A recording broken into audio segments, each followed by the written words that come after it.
The Prince and the Seductress. In a distant kingdom nestled between the silver-lined peaks of the Zahir Mountains, there lived a young prince named Kalen. He was noble, wise beyond his years, and loved by his people. With raven-black hair and eyes like stormy seas, he bore the weight of the crown long before it was his to wear. His father, King Alric, was old and weary from the wars that had scarred the realm. The burden of leadership would soon fall on Kalen's shoulders, but Kalen was not ready, not yet. He dreamed of seeing the world beyond the palace walls, of learning life outside the confines of royal duty. And so, against his father's wishes, he disguised himself as a common traveler and slipped away from the capital into the forests of the south.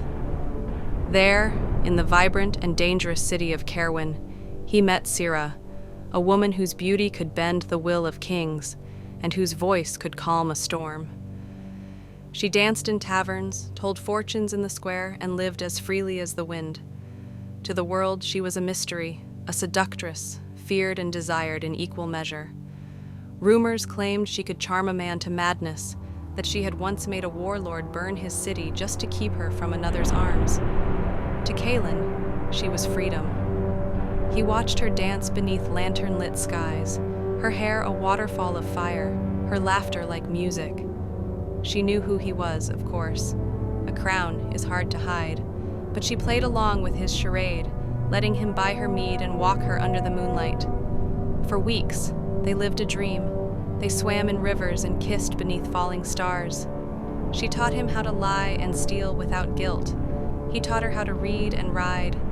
They spoke of distant lands, of forgotten gods, and of what it meant to truly belong to someone. But all dreams must wake. One night, as Kalen slept beside her in a cheap inn, a dagger glinted in the candlelight. A man stood over him, a mercenary, hired by one of the noble houses that wished Kalen dead.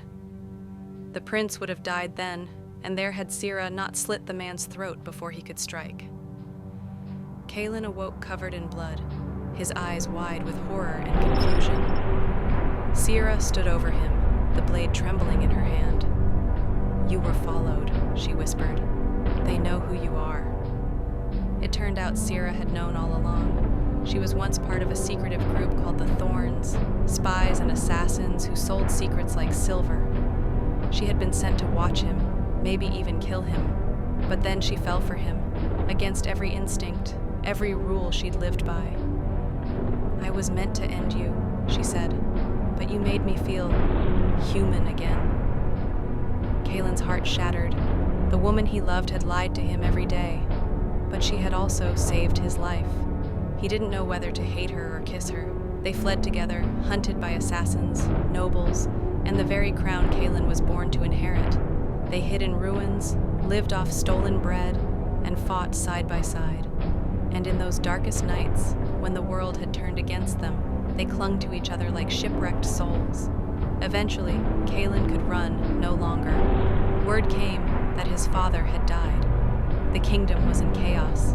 He had to return, to claim his throne or lose it forever. But Sira could not go with him. Her face was known. The nobles would never accept her. She would be seen as a threat, a whore who'd bewitched their prince. "I would burn the world to keep you," Kalen told her. "And I would let it burn to keep you from it," she replied. They parted at dawn, by a river where they'd first kissed. She gave him the dagger that had saved his life, and vanished into the mist like a ghost. Years passed. Kalen became king, a wise and just ruler, but his eyes never lost the shadow of longing. He took no queen, though many tried.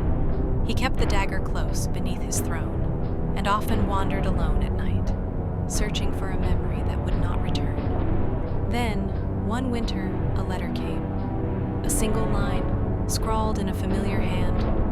"I never stopped loving you, but I will not be your weakness." She had died, they said, killed in a raid on a thorn hideout.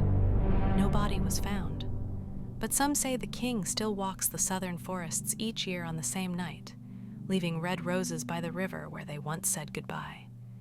And if you listen closely, You can hear the soft hum of a woman's voice in the trees, dancing on the wind, forever calling her prince home.